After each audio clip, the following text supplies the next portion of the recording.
Bismillahirrahmanirrahim. Assalamualaikum warahmatullahi wabarakatuh. Waalaikumsalam warahmatullahi wabarakatuh. Alhamdulillah. Wassalatu wassalamu ala sayyidina Rasulillah Muhammadin abdillah wa ala alihi wa sahbihi wa man wala. Wala haula wala quwwata illa billah. Amma ba'du. Alhamdulillah, pada kesempatan subuh hari ini masjid kita bebas dari kesusahan. Kedatangan tamu dari negeri Yaman, yaitu Al-Mukarram Syekh Saleh bin Muhammad Al-Mahdi. Beliau datang dari kota Bayraq, Yaman. Beliau salah satu murid daripada Nabi Umar bin Hamid yang ada di Yaman. Dan ini yang sudah sekian kali terakhir 2 tahun yang lalu beliau datang ke tempat ini, dan insyaallah sudah beberapa tahun yang lalu beliau memegang pesantren di Tangerang, dan saatnya ini sudah selesai tugas, jadi beliau harus kembali lagi ke Yaman. Pernah juga di Malaysia 3 tahun memegang pesantren di sana karena perintah dari guru beliau yang di rumah. Kemudian beberapa tahun di Indonesia, kemudian sebentar lagi akan pulang ke Yaman. Mudah-mudahan dengan kedatangan beliau memberikan ilmu, manfaat dan keberkahan untuk kita semua, insyaallah. Dan hari ini sekaligus pembukaan majelis rutin kita setiap hari Sabtu subuh. Insyaallah minggu depan kita mulai kajian kita. Kita dengarkan apa yang disampaikan oleh beliau, nanti diberikan sesi tanya jawab, jadi persiapkan dengan pertanyaan. Kalau bisa dicatat di tempat kami yang teratur. Kalau tidak mau pun nanti kita bicara saja di akhir. Pada beliau saya selalu berpikir waktu dan tempat itu semua.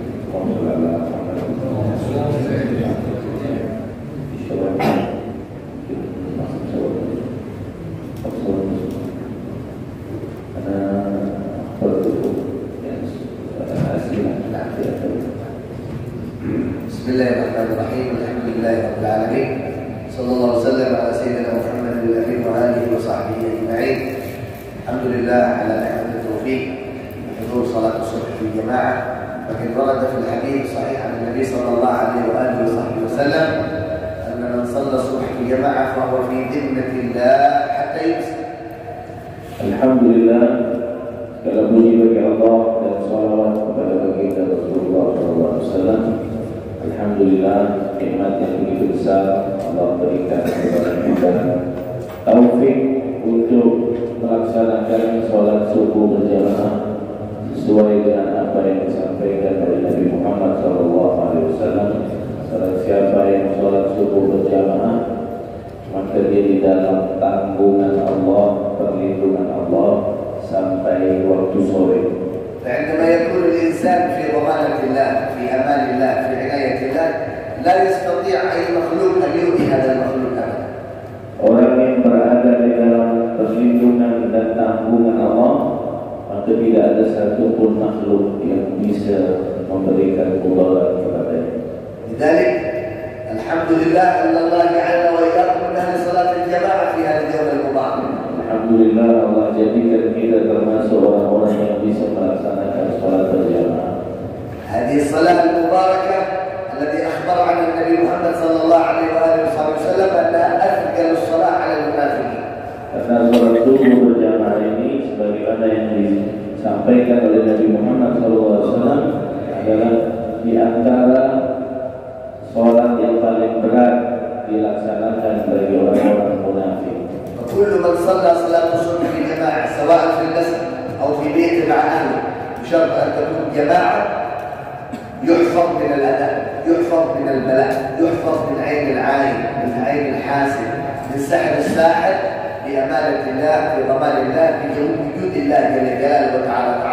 Maka orang yang sholat subuh berjamaah, baik jamaahnya di masjid ataupun di rumah bersama keluarganya, yang penting syaratnya berjamaah, maka dia akan dijaga dari gangguan makhluk, gangguan jin, dilindungi dari bala musibah, dilindungi dari sihir, santet, orang-orang yang hasud dan lain sebagainya. Al-insan al-aqil, sahib al-aql as-salim, sahib al-qalb as-salim, la yarda li nafsihi wa la yarda li ahlihi wa la yarda li zawjatihi an yusalli ahad minhum salat fard munfarid.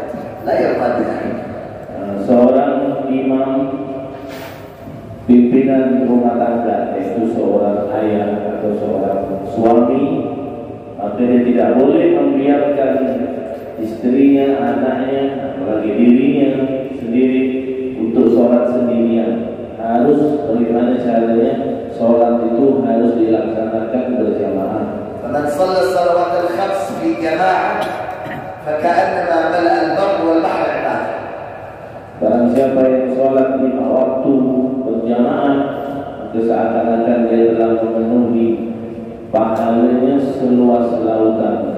من أكبر علامات القبول في رمضان علامة قبول صيام رمضان وعبادات رمضان وتلاوات القرآن في رمضان أن الإنسان بعد رمضان لا يترك صلاة الجماعة مهما كان له. Bahkan di antara tanda bahwa ibadah Ramadan kita kemarin diterima oleh Allah, tandanya setelah Ramadan kita tidak pernah meninggalkan sholat berjamaah. إن الصحابة عليهم رضوان الله كان إذا تأخر من الرجل عن صلاة الجماعة ذهب واستأجر بالأجرة بالمال أن يدفع المال لواحد من الصحابة أن يصلي معه الجماعة، لا يرضى أن يصلي صلاة منفردة. Bahkan ada salah seorang sahabat kalau ketinggalan sholat berjamaah, maka dia cari sahabat-sahabat yang lain, diupah, dia bayar untuk supaya bisa menemankan dia untuk sholat berjamaah. Kalau dia tidak mau sholat sendirian. ولم يرد عن النبي محمد صلى الله عليه وسلم ولا عن الصحابة ولا عن أهل الله من أهل الصدق مع الله جل جلاله أن الرجل كان يصلي منفردا أبدا. Bahkan tidak ada satupun riwayat dari Nabi Muhammad SAW bahwa Nabi Muhammad itu seumur hidupnya sholat sendiri, itu belum pernah ada. Pasti berjamaah. Bahkan sahabat-sahabatnya yang lain. فإذا كان قدوتنا الحبيب صلى الله عليه وسلم، قدوتنا العلماء الأولياء الصحابة التابعين أهل الله سبحانه وتعالى، لا نرضى أن نصلي منفرد بسبب شغل الدنيا، بسبب حاجة الدنيا، بسبب شيء من الأمور تافهة لا ترضي الله سبحانه جل جلاله. Kalau kita telah menjadikan Nabi Muhammad sebagai panutan kita, suri tauladan kita, para ulama, para orang-orang soleh adalah panutan kita, maka jangan sampai kita meninggalkan sholat berjamaah hanya karena kesibukan dunia, hanya karena keperluan dunia, hanya karena hal-hal yang sifatnya kesenangannya hanya sementara di dunia. فكل من صلى صلاة الجماعة كتب الله له كأنه صلى 27 مرة من صلاة الصلاة. Bahkan orang yang sholat berjamaah, maka sama dengan dia melaksanakan sholat itu didobel menjadi 27 kali. الذي يصلي جماعة والذي لا يصلي جماعة الفرق بينهم أن هذا كأنه صلى 27 مرة وهذا صلى صلاة واحدة. Orang yang sholat berjamaah, maka dia seakan-akan dia sholat 27 kali lipat. Beda dengan orang yang sholat sendirian. فأحيوا صلاة الجماعة في أسركم، أحيوا صلاة الجماعة في أنفسكم، أحيوا صلاة الجماعة في زوجاتكم وبناتكم وأولادكم. Hidupkan, kenalkan, ajarkan, tegaskan tentang sholat jamaah ini pada istri kita, kepada anak kita, dan kepada keluarga kita semua. فإن صلاة الجماعة صلاة مقبولة لا شك في ذلك. Karena sholat berjamaah adalah sholat yang pasti diterima, tidak akan mungkin ditolak oleh Allah. حديث النبي صلى الله عليه وآله وسلم إن الله ينظر إلى صلاة الجماعة إلى الإمام، فإن وجد الإمام خاشع منكسر خاضع متبتل حاضر القلب قبل الجماعة بسبب هذا الإمام. Karena di saat sholat berjamaah diadakan, maka yang pertama kali dilihat oleh Allah adalah hatinya imam. Kalau imamnya khusyuk, hadir hatinya, maka langsung semua jamaahnya diterima oleh Allah Subhanahu wa taala. وإن كان الإمام من أهل الدنيا كان الإمام من أهل الغفلة والعياذ بالله كما في هذا الزمان زمن الفتنة ينظر الله إلى الصف الأول من الجانب الأيمن واحد ينظر إلى الصف الأول كله يبدأ من الجانب الأيمن إن وجد واحد فقط في الصف الأول لعل ينظر الله إلى الثاني إلى الباقي يقبل الله الإمام والمأمومين بسبب هذا الواحد. Kalau imamnya termasuk orang yang lalai, di saat dia jadi imam dia mikirnya dunia, mikir yang lain, maka Allah lihat ke saf pertama sebelah kanan, dari kanan sana ke tengah. Ada tak yang khusyuk hati? Kalau ada satu orang yang khusyuk, maka semuanya diterima oleh Allah Subhanahu Wa Taala. فإذا لم يوجد واحد في الصف الأول ينظر إلى الصف الثاني. إذا لم يوجد في الصف الثاني في الثالث في الرابع ينظر إلى المسجد كله. إن وجد واحد أو واحدة من النساء حاضرة القلب رجل حاضر القلب ولو آخر المسجد يقبلهم الله بسبب هذا الواحد. Kalau di saf pertama pun tidak ada yang khusyuk, saf kedua dilihat, saf kedua tidak ada yang khusyuk, terus sampai akhir saf perempuan di sana. Kalau ada satu yang nanti di akhir saf ada yang khusyuk, semuanya diterima oleh Allah Subhanahu Wa Taala. إذا نظر الله سبحانه وتعالى إلى الإمام والصفوف كلها المصلي في المسجد وكلهم في فلك يسمع، هذا يفكر في الزوجة الثانية ولا يفكر في المال ولا يفكر في السيارة ولا يفكر في المال ولا يفكر في دنيا ولا يفكر ماذا يأكل ولا يفكر ماذا يسافر ولا يفكر، وكل واحد منهم في شعب والعياذ بالله. يقول الله جل جلاله ينظر الله إليه يقول كبتهم بسبب اجتمعوا لأجل مضمونين. Tapi satu masjid misalkan tidak ada yang khusyuk sama sekali, imamnya mikir kawin, makmumnya mikir kredit, yang ini mikir mau pergi kemana nih habis ini, bagaimana bencana ini, terus sampai akhir satu masjid tidak ada yang khusyuk. Maka Allah dalam hadis qudsi mengatakan, aku terima sholat mereka karena barokah istimewa atau perkumpulan mereka di dalam sholatnya. فلا تتركوا صلاة الجماعة. Maka jangan pernah tinggalkan sholat berjamaah. سيدي الحبيب محمد بن عبد الله هذا مجنون حقيقة الجنون هذا أن يصلي رجل من الجماعة هذا مجنون. Kata Habib Muhammad Al-Qadar, seorang ulama besar di Yaman, dia bilang orang gila yang sebenarnya itu adalah orang yang meninggalkan sholat berjamaah. Itu orang gila yang sebenarnya. لماذا مجنون؟ Kenapa gila? المجنون الحقيقي الذي لا يجد معه عقل في الدنيا ليس له حساب في الآخرة، لكن المجنون أن يكون عقله معه ويترك صلاة الجماعة. Orang gila itu adalah orang yang tidak ada akal, maka dia tidak dihisab di akhirat. Nah, kalau kita ni ada akal tapi tidak memanfaatkan pahala yang besar ini, nah inilah orang yang sebenarnya gila, yang lebih gila dari orang gila. لا تكون مجنون ويحاسب يوم القيامة. Jangan sampai kita jadi orang gila dan nanti kita tetap dihisab. Kalau orang gila yang asli itu tidak dihisab, tapi kalau kita tinggalkan jamaah, kita gila tapi dihisab nanti di akhirat. مرة من المرات صلى الإمام صلاة العشاء في الناس موجود في المسجد 4 صفوف في المسجد تمام، فصلى صلاة العشاء 3 ركعات. الإمام لا يعرف كم ركعات. الصف الأول ما شاء الله خشوع من غير قلب، والثاني والثالث والرابع ولا واحد منهم حاضر القلب سبحان الله. في الركعة الثالثة واحد في الصف الأخير سبحان الله سبحان الله سبحان الله. قام الإمام للركعة الرابعة فصلى وسجد صلاة سجود السهو. بعد السلام كل المصلين يذهبون إلى هذا ما شاء الله جزاكم الله خير، أنتم قلبكم حاضر ما شاء الله الإمام أغفر والأمر كافي إلا أنت سبحان الله جزاكم الله خير. بعد ذلك يقول له الإمام كيف عرفت أنا 3 ركعات العشاء؟ قال نعم أنا أصلا معي 4 دكاكين. 4 دكان 4 دكان 4 اللي يبغى يشتري دكان أول دكان ثاني دكان ثالث دكان رابع. قال عندما كبرت تقدير الإعراب الله أكبر فتحت الدكان الأول كم الفلوس الذي جاء كم الفلوس الذي ذهب، وركعة ثانية فتحت الدكان الثاني كم الفلوس الذي دخل اليوم كم الفلوس الذي ذهب اليوم، الثالث كم الفلوس الركعة الثالثة كم الفلوس الذي ذهب. قال باقي دكان معي سبحان الله باقي دكان. فضحك الناس كلهم. لأن إذا كان هذا الرجل الذي نبه له سبحان الله يعرف الإمام أخطأ بسبب هذا الدكان. Jadi ada cerita, ada satu masjid, imamnya sholat berjamaah, imamnya tidak khusyuk, tidak hadir hatinya, makmumnya juga pikirannya kemana-mana. Akhirnya imamnya sholat isya 3 rakaat dan tidak ada satu pun jamaah yang mengingatkan. Itu berarti makmumnya, jamaahnya tidak khusyuk semua. Pas di rakaat ketiga ini, pas lagi tahiyat, tiba-tiba ada orang masuk ke masjid mengingatkan. Orang yang mengingatkan itu kebetulan orang yang punya toko di samping masjid.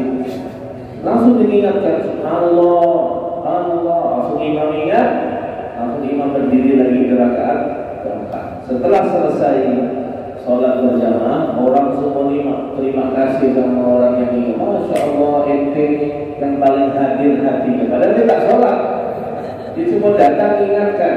Ditanya, kok bisa tahu ente imam di sholat 3 rakaat, sedangkan yang di masjid tidak ada yang tahu, makmumnya tidak ada yang ingatkan. Dia bilang, kan toko aku di dekat masjid, dan dia punya toko 4 toko di dekat masjid.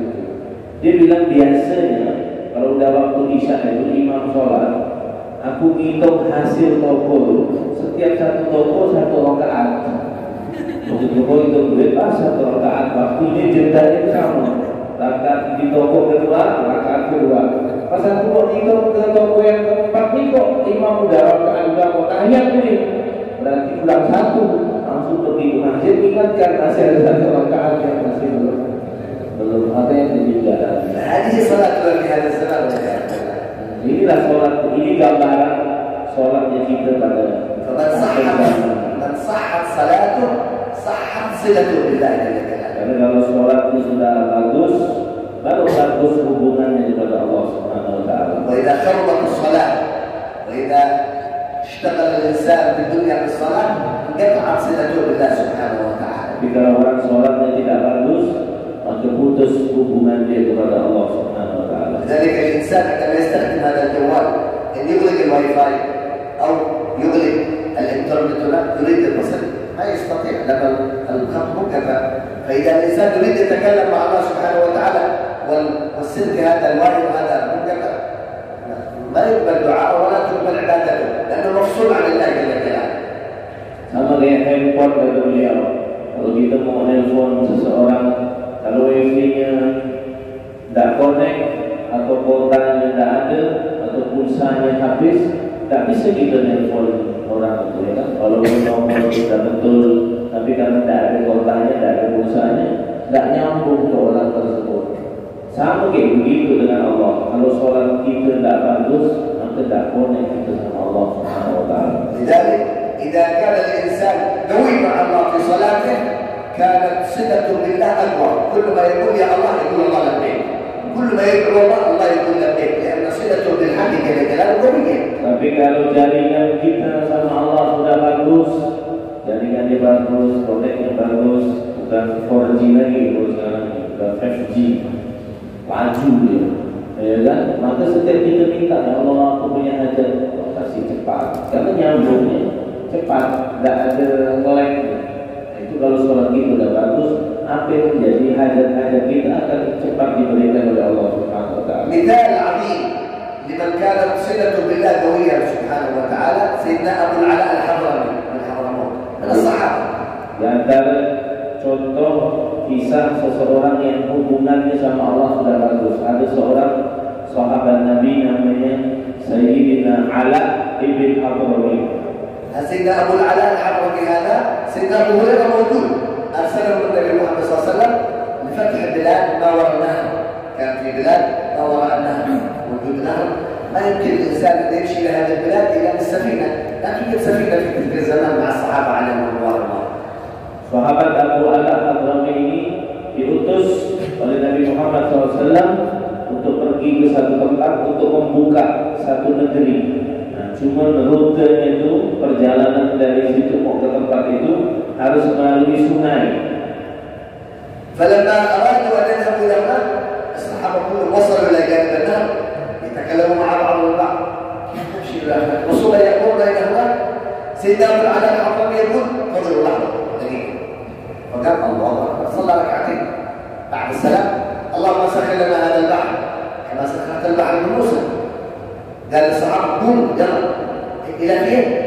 يا أبو العلاء إلى حتة نمشي أنت مجنون نمشي على الماء مستحيل أحد يمشي على الماء. قوم فركبوا الفرس الخيل فمشوا على البحر حتى وصلوا هناك. يقول سيدنا أبو هريرة في راوي الحديث والله يا حتى القدم حق الفرس هذا ما فيها قليل ماء ما في بلد كله ارتفاع حتى وصلوا إلى هناك ضيع الماء ركعتين كمل البحر سيدنا أبو العلاء الحضرمي. Jadi Abu Ala Al-Hafdhami ini tak kala diutus Rasulullah untuk pergi ke suatu tempat, sampai di tepi sungai, stop bersama para jamaah, bingung. Ini gimana kita mau lewati sungai? Tak ada perahu, tak ada kapal, tak ada apa-apa ini. Kata beliau bilang, sabar, tunggu sebentar. Kita sholat 2 rakaat dulu. Sholat 2 rakaat. Setelah selesai 2 rakaat, ayo bismillah kita jalan di atas air. Kata kawan-kawannya bilang sahabat-sahabat yang lain, ente gila. Maka tak bisa kita berjalan di atas air. Sudah bismillah jalan, dia pakai kuda. Jalan di atas air itu Allahumma sakhir lana al-bahr kama sakharta bahra li Musa. Ya Allah, kau tundukkan ini laut untuk aku, sungai ini untuk aku, sebagaimana kau tundukkan laut kepada Nabi Musa alaihissalam. Akhirnya jalan di atas kudanya, jalan di atas air sampai menuju ke tempat yang diperintahkan Nabi Muhammad SAW, dan sampai di sana sahabat Abu Hurairah termasuk yang ikut pada saat itu, beliau meriwayatkan demi Allah sedikit pun air tidak ada mengenai kaki kuda yang berjalan di atas air, sedikit pun tidak ada, dibikin kering sama Allah Subhanahu Wa Taala. Barokah orang yang sudah punya hubungan kuat dengan sholatnya kepada Allah Subhanahu Wa Taala. هذه صلاة الصحابة عليهم رضوان الله يصلون بقلب كامل يصلون بجسد كامل لله سبحانه وتعالى. Tapi sholatnya bukan sembarang sholat. Sholatnya sahabat Nabi, orang yang dekat dengan Nabi, muridnya Nabi Muhammad SAW. Sholatnya dengan hati yang sepenuhnya diberikan kepada Allah. هذا الزمان عندما نحن نصلي العين تنظر إلى مكان، الأذن تسمع شيء ثاني، القلب يفكر في شيء ثاني. الله أكبر. وكل شيء الذي تتحرك له كل جسدنا مشغول بغير الله جل جلاله. Zaman kita sekarang ini, kita sholat, mata melirik-lirik kemana, hati mikir-mikir kemana, telinga mendengarkan sesuatu yang lain. Semua anggota tubuh kita ini tidak hadir kepada Allah Subhanahu Wa Taala. لكن الصحابة لما كان كليتهم يصلون بكليتهم الله سبحانه وتعالى جعلهم يحركون شيء في الكون، يغيرون شيء في الكون. Tapi bagaimana sahabat yang tadi itu sholat 2 rakaat tapi hatinya hadir kepada Allah Subhanahu Wa Taala, maka setelah itu Allah beri karamah, kemuliaan. Allah gerakkan segala yang ada di alam semesta ini karena dia sudah dekat dengan Allah Subhanahu Wa Taala. إذا قالوا الله أكبر يقول بعض الصالحين إذا قال الصحابة أو العلماء الله أكبر حتى لا يعرفون ما الذي بقلبه كلهم مع الله جل جلاله. Ini orang-orang soleh terdahulu kalau sudah mengucapkan takbiratul ihram Allahu Akbar, maka dia tidak mengenal apa-apa yang ada di samping-samping. الإمام الحداد جد الحبيب محمد الحداد قبل 300 سنة عليه رحمة الله لما كان كله لله قلبه لله كله جسده لله إلى اليوم مسجده الله أكبر. الجدار شنو؟ الجدار هذا الحجر كله يفتح بسبب الله أكبر. Bahkan ada seorang wali besar di Hadramaut Yaman, yaitu pengarang Ratibul Haddad, Habib Abdullah bin Haddad. Beliau sholat beberapa kali dan masih ada sampai sekarang bekasnya. Kalau beliau sholat di mihrabnya Allahu Akbar, langsung retak dinding mihrabnya. Allahu Akbar hatta sya'arna terharak. Kita Allahu Akbar satu bulu pun tak ada bergerak. Lalu Allahu Akbar dinding langsung retak. Tapi kalau ini dipraktekkan betul-betul ini bahaya juga. Coba nanti. Dari kata Nabi sallallahu alaihi wasallam, "Inna Allah yanzur ila al-'abd wa waqtu takbiratul ihram." Allahu akbar. Allah yanzur mubashara ila qalbi. يقول النبي صلى الله عليه وسلم الناس الله بلسانه وقلبه يقول الله نعم العبد عبدي، هذا عبد ما شاء الله، عبد ممتاز، عبد ما شاء الله. أما إذا قال الله أكبر بلسانه وفي قلبه أكبر من الله، أكله شربه زوجته بيته سيارته ماله دنيا معاصي، يكبر الله لكن قلبه الله خالي لا يوجد في قلبه، لكن لسانه الله وقلبه فارغ عن الله، يقول عبدي كبر غيري بئس العبد عبدي. Tidak kala kita mengucapkan Allahu Akbar, pada saat itu Allah sedang melihat hati kita. Kalau betul-betul kita mengucapkan Allahu Akbar, Allah Maha Besar, Allah lebih besar dari semuanya, dari dunia, dari semuanya, maka Allah akan memuji kita di depan para malaikat. Allah akan mengatakan, ni'mal abdu abdi, paling bagusnya hambaku, ini orang ini paling bagus hamba. Tapi kalau sebaliknya di saat kita Allahu Akbar, Allah Maha Besar, tapi dalam hati kita yang kita besarkan syahwat, dunia, anak, istri, kerjaan, maksiat, dosa yang lebih besar dari Allah dalam hati kita, sehingga Allah melihat, oh tidak ada aku di dalam hatinya. Maka Allah Subhanahu Wa Taala mengatakan di depan para malaikat, sejelek-jelek hambaku, ya ini orangnya.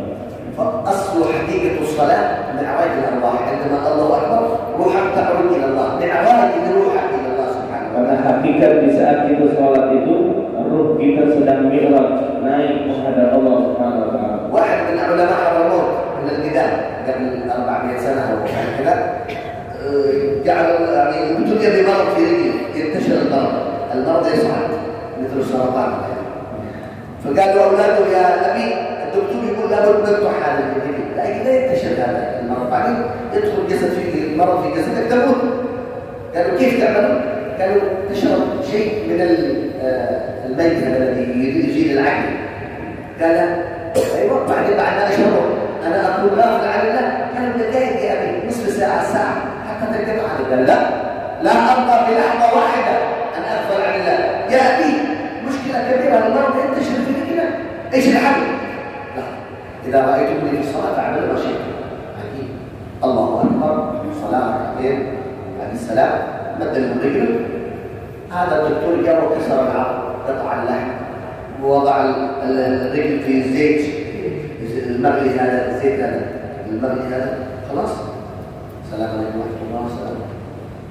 يقول خلاص كبرته، قال له أكيد خلاص كسرنا العظم، قطعنا اللحم هذا وخلاص انتهينا. قال والله أنا أشعر بذلك لأني مع الله.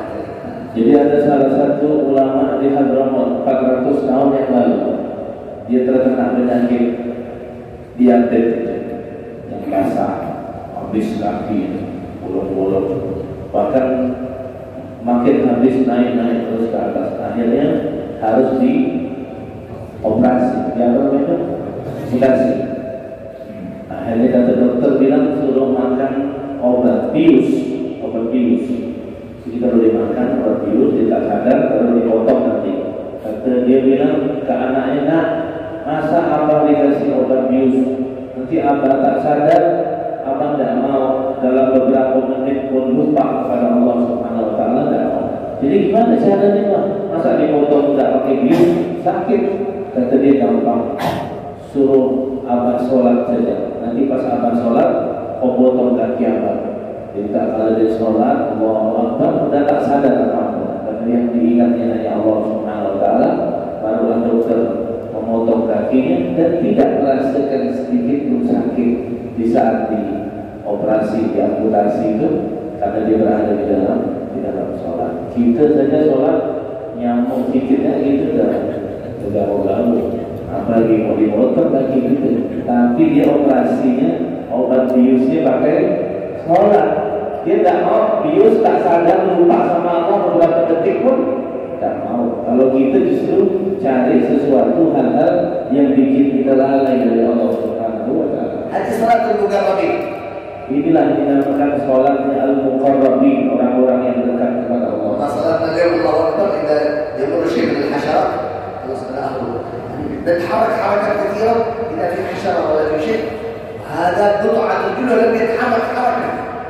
Maka kalau kita ada lewat semut saja di depan kita, ada lewat apa ke di depan kita, mulai kita kacau, kita tendang sikit, kita anukan ada nyamuk, garu-garu ini, tak ada satu pun daripada jasad kita tidak ada yang hadir bersama Allah Subhanahu Wa Taala. أختم لكم بفائدتين ثم نفتح باب السؤال لكم.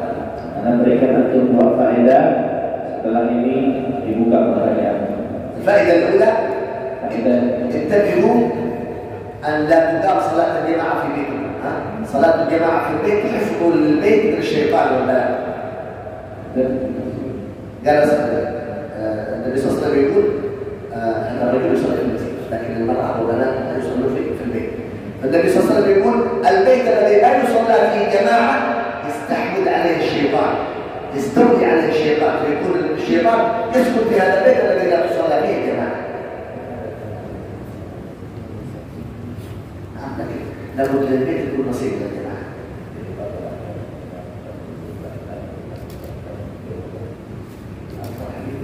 يصلي مثلا الرجل مع الناس والمرأة مع البيت بعد تأتي إلى المجلس ولا ذلك، أهم شيء صلاة الجماعة لا تجب تعمل المسجد. هذا حديث. faedah yang pertama adalah beliau selain kita menghidupkan jamaah, mendirikan jamaah yaitu di masjid, maka jangan kita lupakan juga nasib atau bagian untuk rumah kita. Jadi rumah itu harus ada sholat berjamaah juga.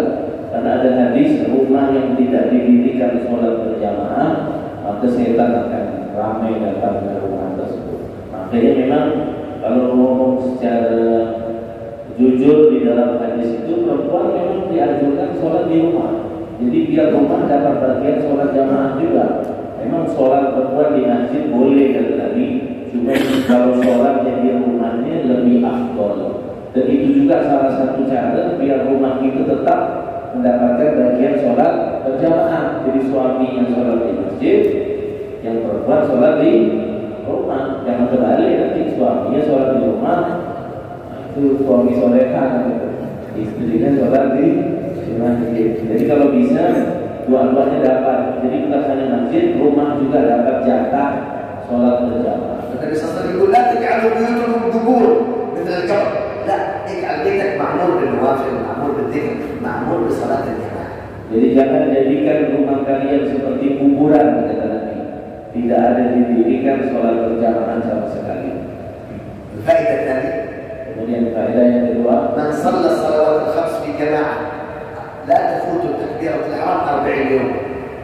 40 يوم مستمر لا ينقطع صلاة الجماعة، لا تفوت تكبيرة الإحرام مع الإمام، كتب الله له البراءة من النفاق وبراءة من النار. kemudian kata Nabi kalau siapa yang sholat berjamaah 5 waktu selama 40 hari berturut-turut, tidak ada ketinggalan satu hari pun selama 40 hari, mendapatkan takbiratul ihram pertama bersama imam, maka dia akan ditulis 2, selamat dari munafik dan selamat daripada api neraka. وفي الحمد لله موجود معكم ان شاء الله بعد المجلس كتاب من الادب النبوي هو بلغه النبي صلى الله عليه وسلم. هذا فيه ادب الصلاه، ادب تكبيره الاحرام، ادب الفاتحه، ادب الركوع، ادب السجود، ادب الجلوس، ادب التشهد، ادب الصلاه على النبي محمد، ادب بعد الصلاه، ادب قبل الصلاه. هذه الاداب التي تجعل صلتنا قويه مع الله سبحانه وتعالى. Dan alhamdulillah beliau juga ada bawa kitab karangan beliau itu tentang 24 jam bersama Nabi Muhammad SAW. Judulnya di situ ada adab-adab sholat, ada ruku, ada sujud. Nanti boleh dilihat kitabnya setelah majelis. Nanti ambil sama jamaah ini, murid-murid ini, ambil kitabnya di belakang. Di mobil. Itu semuanya lengkap sudah dijelaskan oleh beliau. في آخر الكتاب الفصول الأخيرة من الكتاب آداب المسلم في بيته. كيف يكون بيتك محبوب عند الله، كيف يكون بيتك مرضي عند الله سبحانه وتعالى نوراني. Itu juga di akhir kitab itu nanti dijelaskan tentang adab seorang muslim di dalam rumahnya. Bagaimana adab-adab kita di rumah. كيف يكون بيتي الله يرضى عن بيتي وعن أهل بيتي. Bagaimana caranya supaya rumah kita diridhoi Allah dan semua yang tinggal di rumah itu diridhoi oleh Allah. والوقت كان محان وقت الإشراك. إذا معكم أي سؤال أي استفسار تفضل. Ini dipersilakan kalau ada pertanyaan. Bismillah. Pertanyaan? Assalamualaikum. Assalamualaikum. Siapa ahli sunnah wal jamaah? Siapakah ahli sunnah wal Mana jamaah? ahli sunnah wal jamaah?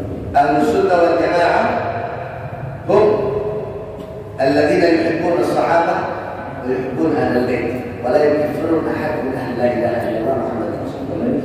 يكفرون Ahlus sunnah wal jamaah itu penjelasannya luas. Cuma kita singkat saja kata beliau, Ahlus sunnah wal jamaah atau disebut dengan sunni atau aswaja, ya kan? Kalau di Indonesia ini orang-orang NU ya, Ahlus sunnah wal jamaah adalah orang-orang yang tidak mengkafirkan sahabat Nabi, tidak membenci keluarga Nabi, dan tidak mengkafirkan orang-orang yang mengucapkan kalimat la ilaha illallah. Kalau lisannya mudah untuk mengkafirkan sahabat, lisannya berani-berani mencaci maki anak keturunan anak cucu Nabi Muhammad, kemudian lisannya suka mengkafirkan kaum muslimin, bid'ah, sesat, kafir, masuk neraka, itu bukan Ahlus sunnah wal jamaah. الذي يبغض الصحابة رافضي ليس من أهل السنة والجماعة، والذي يبغض أهل البيت ناصبي خوارجي ليس من أهل البيت، الذي يجمع بين حب الصحابة وأهل البيت هذا أهل السنة. Ada orang yang mengkafirkan sahabat, itu dinamakan Rafidhah atau yang kita kenal dengan Syiah, Rafidhah. Ada yang memuliakan sahabat tapi membenci keluarga Nabi, itu namanya Nawasib atau Khawarij. Kalau sekarang ini yang tak mau maulid, tak mau itu kan tak suka sama cucu Nabi Muhammad. Jadi bertolak belakang ini berdua ini. Ini berdua ini pernah ditanya sama salah satu ulama, mana yang bagus antara berdua ini?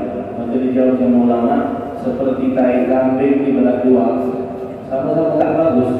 Karena Ahlus sunnah wal jamaah tetap tak bisa dipisahkan cinta sahabat dan cinta keluarga Nabi, tak bisa salah satunya. Itu tanda Ahlus sunnah wal jamaah. Ahlus sunnah wal jamaah الذي مذهبه الفقهي أحد المذاهب الأربعة، إما الحنفي وإما المالكي وإما الشافعي أو الإمام أحمد. الذي يقول أن لا يريد المذاهب ليس من أهل السنة والجماعة. Kemudian mazhab Ahlus sunnah wal jamaah ya salah satu dari 4 mazhab itu. Karena 4 mazhab ini yang dibikin sama 4 ulama mujtahid mutlak, sudah sampai ke derajat mujtahid mutlak yang 4 imam dari mazhab Syafi'i, Maliki, Hanafi, Hambali. Kalau ada orang bilang aku tak pakai mazhab, nah itu tanda bahwa dia bukan Ahlus sunnah wal jamaah.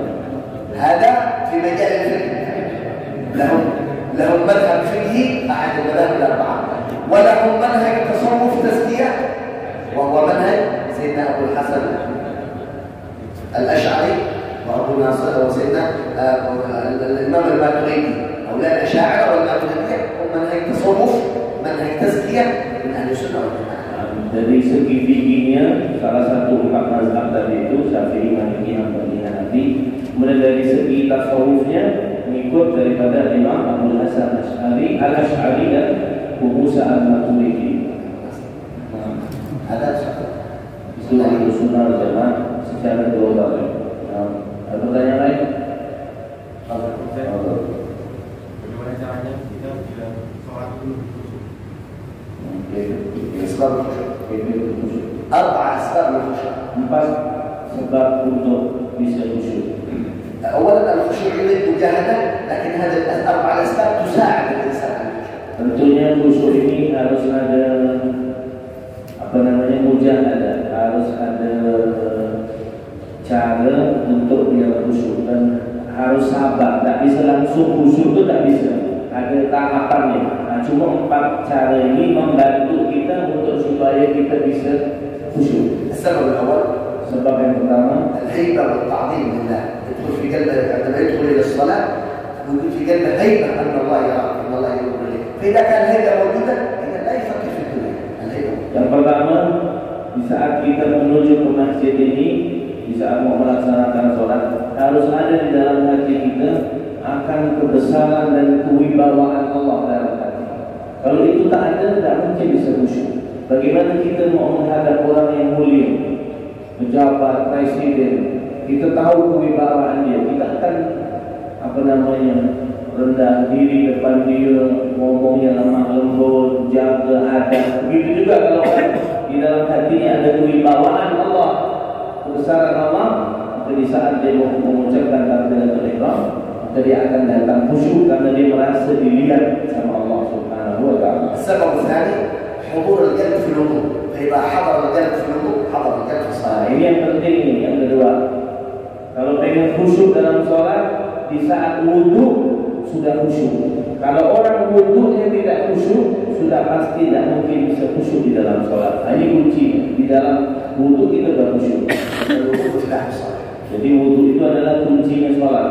السبب الثالث Kemudian yang ketiga, قلة الأكل، قلة الكلام، قلة الطعام، قلة المنام. هذه ثلاثة أشياء. قليل الأكل يصلي وقلبه البطن فارغ، وقليل النوم وقليل الكلام.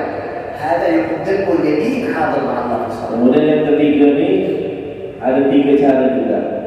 Ini yang cara nomor 3, tapi 3 caranya, yaitu sedikit makan, sedikit tidur, sama sedikit ngomong.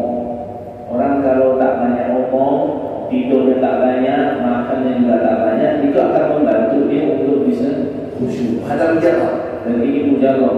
جرب 3 أيام أشوف. Coba antum mempraktekkan 3 hari ini seperti itu, insya Allah khusyuk. صلي وأنت جائع وأنت سهران ما في نوم، والإنسان إذا يتكلم كثير ما تشوف البكاء من خشية الله والخشوع في الصلاة. Kalau antum coba sedikitkan porsi makannya, yang biasa makan 5 piring, kurangi 1 piring yang makan. Kemudian sedikit tidur, kemudian tidak banyak omong, orangnya tak terlalu banyak omong, itu akan lebih cepat menghadirkan khusyuk kepada Allah. السبب الرابع قبل تكبيرة الإحرام قراءة قل أعوذ برب الناس مرة واحدة. Kemudian sebelum kita takbiratul ihram, cara yang keempat baca surat An-Nas, Qul a'udzu birabbin nas, itu membantu kita untuk khusyuk di dalam sholat. Allah a'lam. Ada pertanyaan lagi? Ibu nasihatnya. Assalamualaikum warahmatullahi wabarakatuh.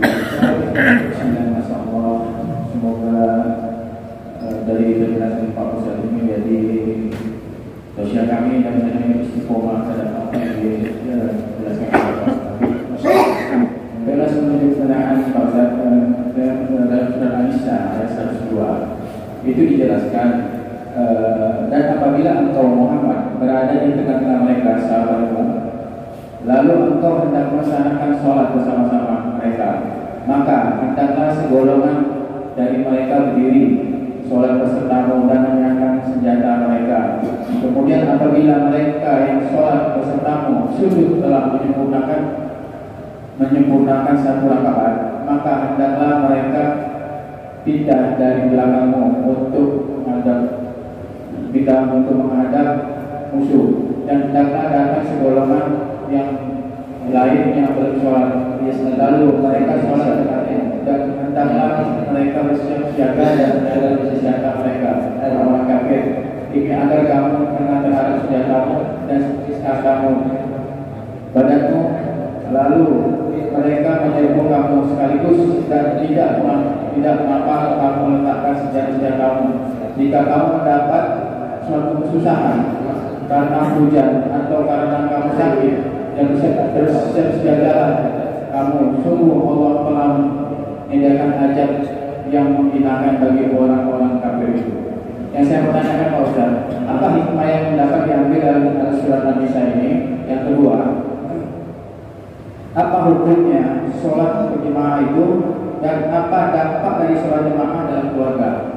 Mohon pandangan dan penjelasannya Pak Ustaz. Wabillahi taufiq wal hidayah. Wassalamualaikum warahmatullahi wabarakatuh. Dan kata gitu dia surat An-Nisa yang itu boleh aish di mana wilayah supaya karena surat itu wajib di sholat itu. أولا صلاة الخوف شرعت لنا في القرآن الكريم في حياة النبي صلى الله عليه وسلم إذا كان في قتال مع العدو، قتال مع الكافر، قتال مع المشرك. Itu ayat 102 dari surat Nisa itu menjelaskan tentang sholatul khauf, sholat di saat peperangan melawan musuh, ya kan? Sholat itu disyariatkan di zaman Nabi Muhammad SAW. Salatul khauf la kayfiyah. Salat khauf atau salat di saat berperang itu ada 3 caranya. Ya.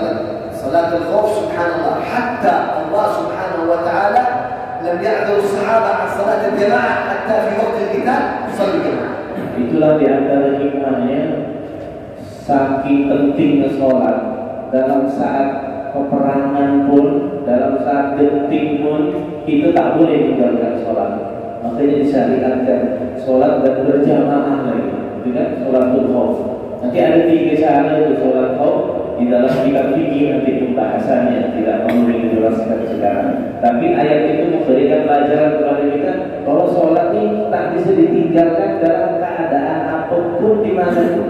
Tidak ada uzur salat kecuali lupa sama tidur saja, itu uzur salat. Selain itu tidak ada. Dalam peperangan pun yang musuh, apa kita takut ada musuh menyerang pun kita masih disyariatkan untuk melaksanakan salat.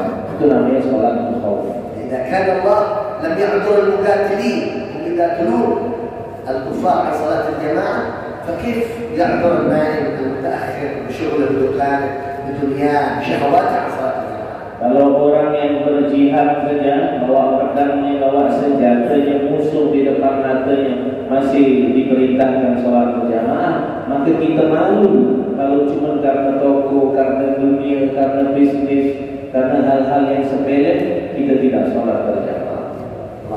Kemudian yang kedua, hukum sholat berjamaah. Hukum sholat berjamaah. Salat berjamaah dari Imam Syafi'i fardu kifayah. Dalam mazhab Syafi'i hukumnya fardu kifayah. Artinya satu orang yang sudah mewakilkan, yang lain gugur tidak berdosa. Amma dari Imam Abu Hanifah salatul jamaah fardu ain. Tapi menurut mazhab Abu Hanifah, sholat jamaah hukumnya fardu ain, masing-masing kewajiban. Allah. Kemudian natijah sholat jamaah. Apa tadi pertanyaan ketiga Pak RT? Dampak sholat jamaah. Itu sholat. Natijah sholat jamaah itu sholat. أولا في الليلة Itu sholat. صلاة ما ذكرنا في كلامنا الأول أن صلاة الجماعة مقبولة، أن صلاة الجماعة 27 درجة، أن صلاة الجماعة لا هذا فائدة نتيجة استأثير صلاة الجماعة للصلاة. نتيجة أو فائدة أو ثمار صلاة الجماعة أنهم يحفظوا من الشيطان وأذى الشيطان. Di antara yang tadi sudah disebutkan di awal tausiah tadi, dijaga dari setan, rumahnya aman dari gangguan setan, diselamatkan dari bala musibah. Banyak dampak atau buah daripada sholat jamaah, dan yang pasti di antara yang paling besar daripada fadilah dari sholat jamaah adalah sholat kita pasti diterima oleh Allah Subhanahu wa taala. Ibu-ibu tanya-tanya, tumben pula. Assalamualaikum warahmatullahi wabarakatuh. Terkait dengan keberadaan hari raya Idul Fitri, Pak Habib. Ya, mohon pengalamannya bagaimana di negara Yaman, Hadramut, ketika kehadiran Idul Fitri itu berbeda. Kadang ada yang Ramadannya, kalau di Indonesia ini kan ada yang 29, ada yang 30 gitu. Nah, sedangkan ada beberapa hukum juga yang mengatakan ketika salah satu negara atau salah satu umat sudah merayakan Idul Fitri, maka puasa itu hukumnya haram gitu. Ini kan kemarin menjadi problem yang sangat besar. Mohon arahannya. Terima kasih. Ini ngomong-ngomong masih lebaran masih kelas misalnya di wabah di Indonesia ada istilah kita tidak ada semuanya baik kampung sholat baik di rumah dan sholat baik makanya ibu dilakukan di wanita tidak kalau sholat baik tidak harum عليه الصوم. Oke. hadir jangan berada. أولا العجيب أن الاختلاف فقط أن الاختلاف في بلاد واحدة في بلاد هذا عيد وهذا صائم وهذا صائم وهذا عيد في إندونيسيا أما في العالم لا يوجد اختلاف. Beliau belum pernah ada satu pun di Yaman dan semua negeri yang selisih pendapat kecuali di Indonesia. Memang ada sih orang Indonesia. من الذي يقرر العيد ورمضان؟ Siapa orang yang bisa menentukan hari ini masih Ramadan atau hari ini Lebaran? صلى على النبي محمد. مسألة مهمة جدا. Ini masalah penting. بكل بلاد مطلع الهلال. كل بلاد اليمن له مطلع، عمان له مطلع، السعودية له مطلع، اندونيسيا مطلع، ماليزيا مطلع، سنغافورة، الهند، كل بلاد له مطلع هلال، ليس هلال واحد في العالم كله. Jadi setiap negeri itu ada tempat munculnya bulan masing-masing. Jadi tidak sama. Indonesia sama Saudi beda, ini sama Yaman beda. Masing-masing setiap negeri ada matlah itu tempat munculnya hilal itu masing-masing. Indonesia matlahnya hilal واحد ليس هلالين. Di Indonesia satu saja tempat muncul bulannya, bukan dua. ليس هلال وهابي وهلال سنة وجماعة. Tidak ada ini bulan punya Ahlus Sunnah, ini bulan punya Wahabi, punya Muhammadiyah, tidak ada satu. هلال واحد. Cuma satu saja. من الذي يقرر الهلال؟ Siapa yang bisa menentukan bulan itu? الحاكم. Pemerintah. Presiden lewat الحاكم يأمر العلماء. الحاكم يأمر العلماء يذهبوا إلى البحر ينظر الهلال أمام بعض. إن ظهر الهلال وجب على العالم أن يخبر الحاكم، وجب على كل البلاد اتباع الحاكم، ليس اتباع مذهب فلان وفلان. Jadi pemerintah menyuruh para alim ulama yang punya ahli dalam bidang itu untuk melihat. Kalau mereka melihat, kemudian ulama melaporkan lagi ke pemerintah, pemerintah menyatakan hari ini Lebaran, maka semua yang satu matlah, satu tempat terbitnya bulan itu semuanya harus Lebaran. Tidak kira يوم السبت هو العيد الأصلي لإندونيسيا لأنه هم لم يرى الهلال إلا الذي يصلي في يوم الجمعة الذي يصلي حرام عليه وجب عليه القضاء. وجب القضاء لمن فطر في إندونيسيا يوم الجمعة، وجب القضاء. ولو لا يشوف ولو دليل هذا كان رجالا ينظر طيب كل شيء نهضة العلماء يرون المسألة. نعم. كيف هؤلاء يقول هو يشوف وجب على المحمدي هذا يذهب إلى الحاكم يخبر الحاكم أنه رأى الهلال، إن كان صادق عدل يصدق الحاكم. Jadi yang fenomena yang terjadi di Indonesia ini yang paling benar yang ikut pemerintah itu yang paling benar. Jadi kalau seandainya yang kelompok yang sholat idnya duluan sehari sebelum kita, kalau memang betul-betul dia melihat, dia harus melapor pemerintah dulu. Kalau dia tidak melapor pemerintah, berarti kan dia laku sih. Adapun yang kelompok kita melapor pemerintah, lalu pemerintah yang menetapkan. Jadi yang betul kalau ke Indonesia kemarin, bukan kita merasa paling betul, tidak, karena kita itu pemerintah yang hari Sabtu. Nanti Sabtu lah, Jumat, atau Kamis, pada Kamis. Yang Sabtu yang betul karena ikut pemerintah. Kenapa kita rekod-rekod kata beliau? Ikut pemerintah yang selamat. Kalau salah dia nanggung, kenapa itu? Kenapa kita rekod-rekod? ممكن الذي رأى الهلال ليلة الجمعة وفطر يوم الجمعة وكان العيد يوم الجمعة ممكن شعره موجود في عينه هلال، وهي شعره ليس هلال. وكان بجد سيدي حتى يشوف دليل يعتبر، أما نحن نشوف كامل. الهلال لا يظهر دليل ولا كامل.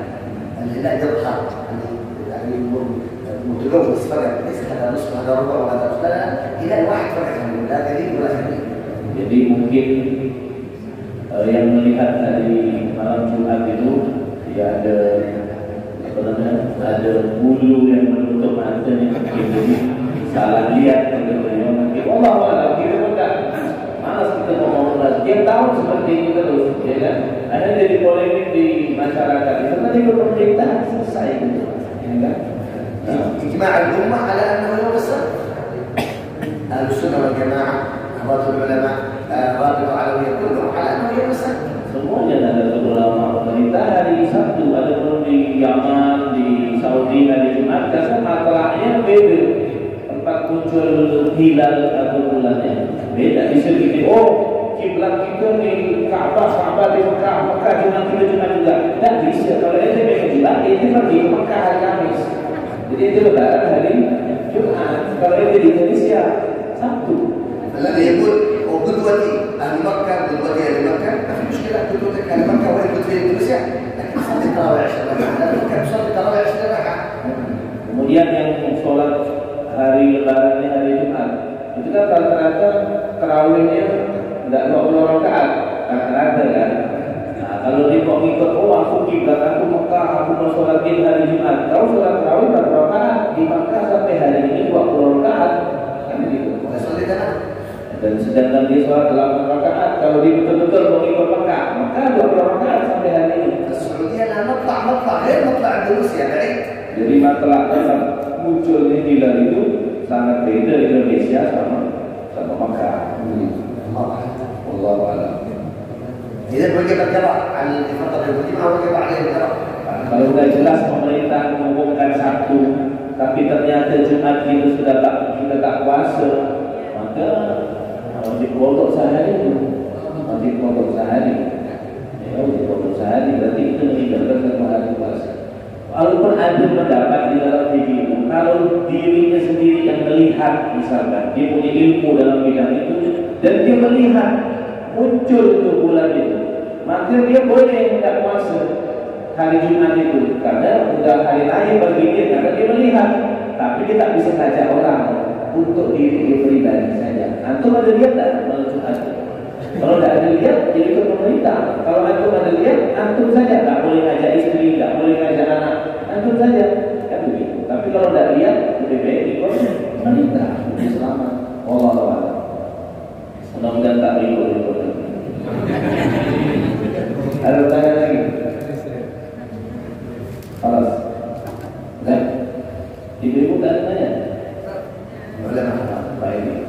Assalamualaikum warahmatullahi Assalamualaikum.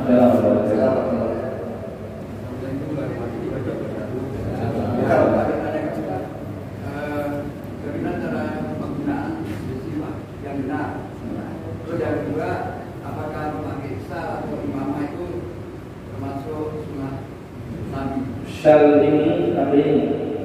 Dua-duanya. Imamah sama syal. Awalan كيف السواك طريقة السواك. السواك لابد أن يكون من الأرق، عود الأرق، ليس هذا الفرشاة المعين. Jadi siwaknya harus pakai kayu ini ya, tidak cukup pakai sikat gigi, tidak bisa, harus pakai kayu ini, kayu Arab. وأن يكون لا يزيد عن شبر. Jangan lebih dari 1 jengkal. ولا يقل عن 4 أصابع. لا يكون قليل عن 4 أصابع. Dan jangan kurang dari 4 jari. وأن يمسك هكذا. Megangnya begitu, 3 jari di atas, kemudian jempol sama apa? Yang ujung ini, lagi di bawah. ثم يستخدم في الأمام 3 مرات. Kemudian dipakai di tengah 3 kali. ثم اليمين الأعلى، اليمين الأسفل، اليسار الأعلى، اليسار الأسفل. 8 رقم 8 ناحية. Kemudian setelah di depan 3 kali atas bawah, kemudian dari kanan ke atas, turun ke kanan bawah, naik ke kiri atas, turun ke kiri, seperti angka 8 dibalik, angka 8 dibalik 3 kali. ثم اللسان. Kemudian di lidah 3 kali. متى يستخدم السواك؟ Kapan dipakai siwak? عند تغير الفم. Pertama di saat ada perubahan rasa di mulut. إلا للصائم بعد الظهر. إلا للصائم بعد الظهر. Kecuali orang yang puasa setelah zuhur tak boleh pakai siwak, makruh. قبل الصلاة. Kemudian sebelum sholat disunat pakai siwak. قبل الوضوء. Sebelum wudu. عند التلاوة القرآن. Di saat membaca Quran. عند الدخول، عند الخروج من المسجد. Di saat mau masuk dan keluar dari masjid. هذا السواك. Itu disunahkan, sunnah yang paling kuat di dalam menggunakan siwak. Selain hal-hal yang lain juga kita disunahkan pakai siwak. Nah, kemudian soalnya, ايش الحكم امام او شال هذا؟ سنة. هل كله ممكن للرسول نعم قال النبي صلى الله عليه وسلم صلاة بعمامة خير من 70 صلاة بغير عمامة صلاة برداء خير من 70 صلاة بغير رداء. Hukumnya pakai syal sama imamah sunnah, bahkan dalam hadis dikatakan orang sholat pakai syal atau pakai imamah lebih afdal daripada 70 rakaat tak pakai syal dan tak pakai imamah. الصلاة بخاتم خير من 70 صلاة. Bahkan sholat pakai cincin saja yang dari perak lebih afdal daripada 70 rakaat tak pakai cincin. Sunnah soalnya. من الذي يلبس العمامة؟ من هو الذي يلبس العمامة؟ Yulbisu. من الذي يلبس؟ من الذي يستحق أن يكون؟ Siapa saja orang yang boleh pakai imamah. قال العلماء إن كان ولد قبل البلوغ وهو حافظ للقرآن يلبس العمامة.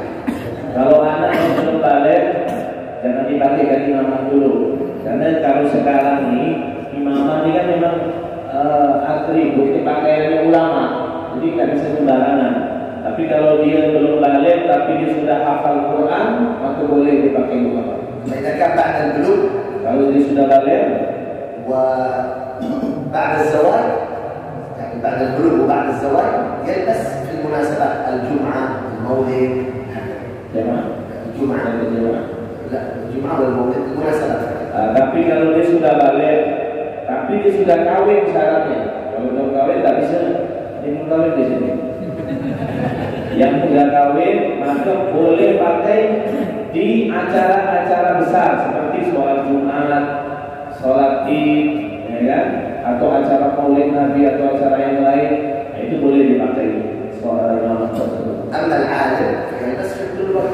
Tapi kalau dia orang yang seorang ulama, maka dia pakai di setiap waktu. إلا في السوق في البيع والشراء أو في المطعم من ذلك الأفضل لا يلبس. Kecuali di rumah makan, di kafe, di warung kopi, di pasar-pasar, bisa dilepas karena bukan tempatnya. Nah, ini sholat berjamaah dengan tayasul bisa ingat. نعم. Dengan tayasul saya dan saya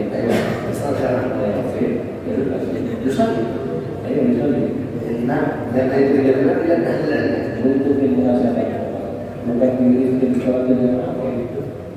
يلبس يعني الأفضل كما ذكرت الإمام مع الدعاء على أنه لا يلبس العمامة إلا من كان أهلا لها. فإذا كان يريد يصلي الجمعة يلبس العمامة ولو صغيرة لا أي اضطراب.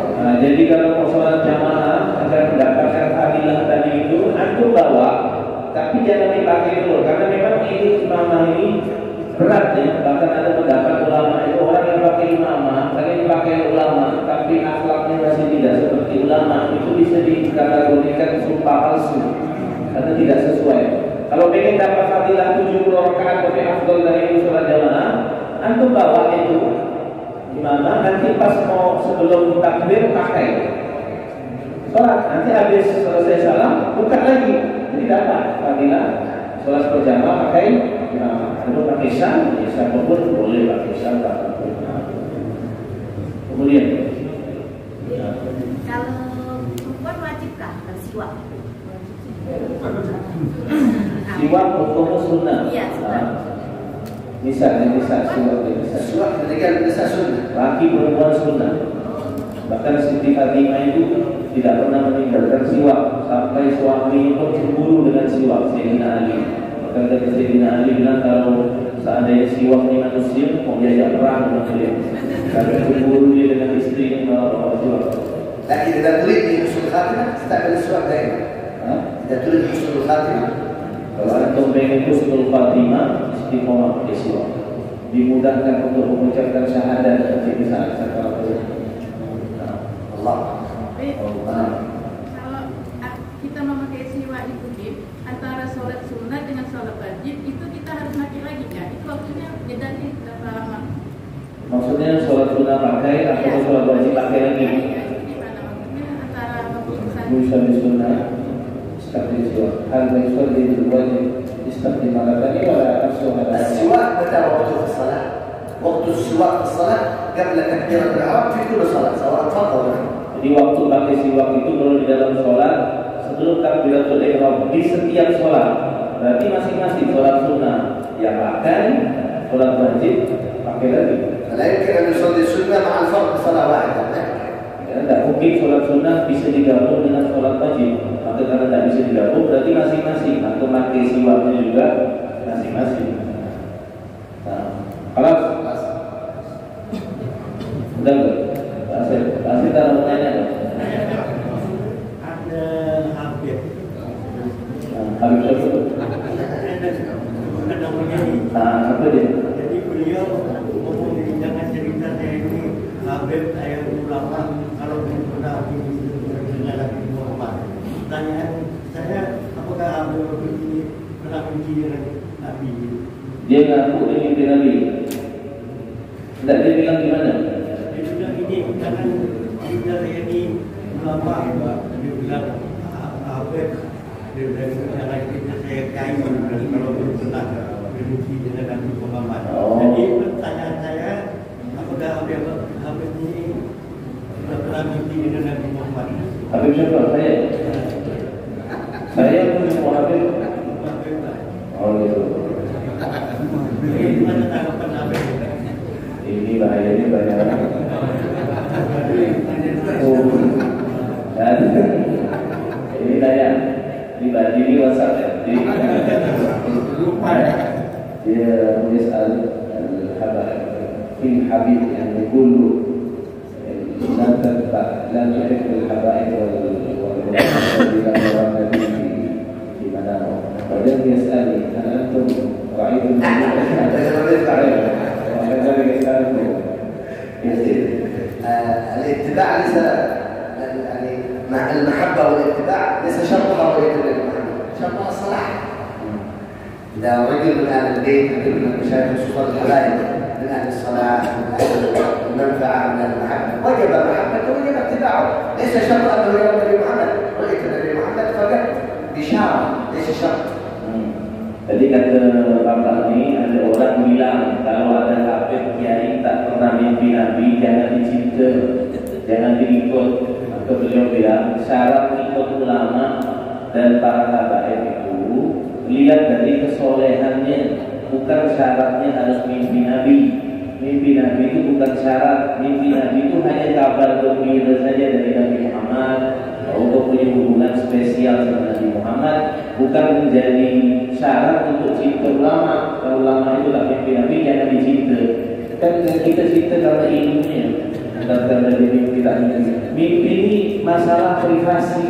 Dan kita bermimpi tak boleh kita cerita ke orang lain. Kenapa?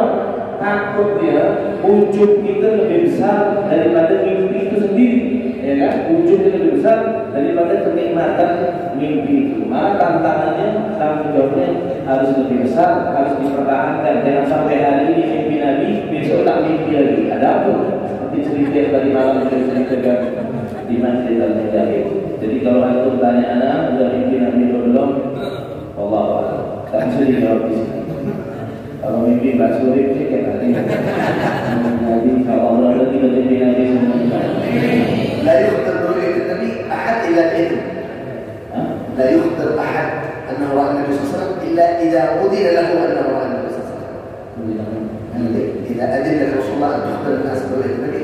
Bahkan di saat orang mimpi Nabi tidak boleh diceritakan mimpinya kepada siapapun kecuali kepada gurunya dan orang yang dicintai, dan itu pun kalau dapat izin dari Nabi Muhammad di dalam mimpi.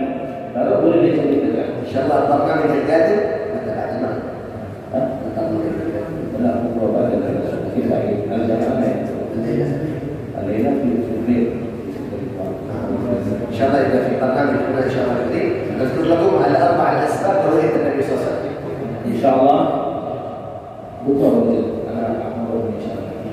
besok di Masjid Ramadan Tari subuh nanti beliau akan menjelaskan 4 cara dan beberapa cara untuk bisa bermimpi Nabi Muhammad SAW. Kalau membahasnya besok subuh. وهذه ال4 أسباب موجودة في كتاب من الآيات 24 ساعة. Tapi secara global ada juga beliau sebutkan di dalam kitab yang dibawa sama beliau ini. Kalau mau tinggal diambil di. Ism hadal bab adab muslim ma'a Nabi Muhammad. Tulisannya di dalam kitab itu judulnya adab muslim kepada Nabi Muhammad SAW. Di ta'liq yang di taht syarh 5 asbab liruyat Nabi SAW. Di bawah itu nanti ada di apa namanya di tulisan kaki itu ada 5 sebab untuk bermimpi Nabi Muhammad SAW. Allahu a'lam.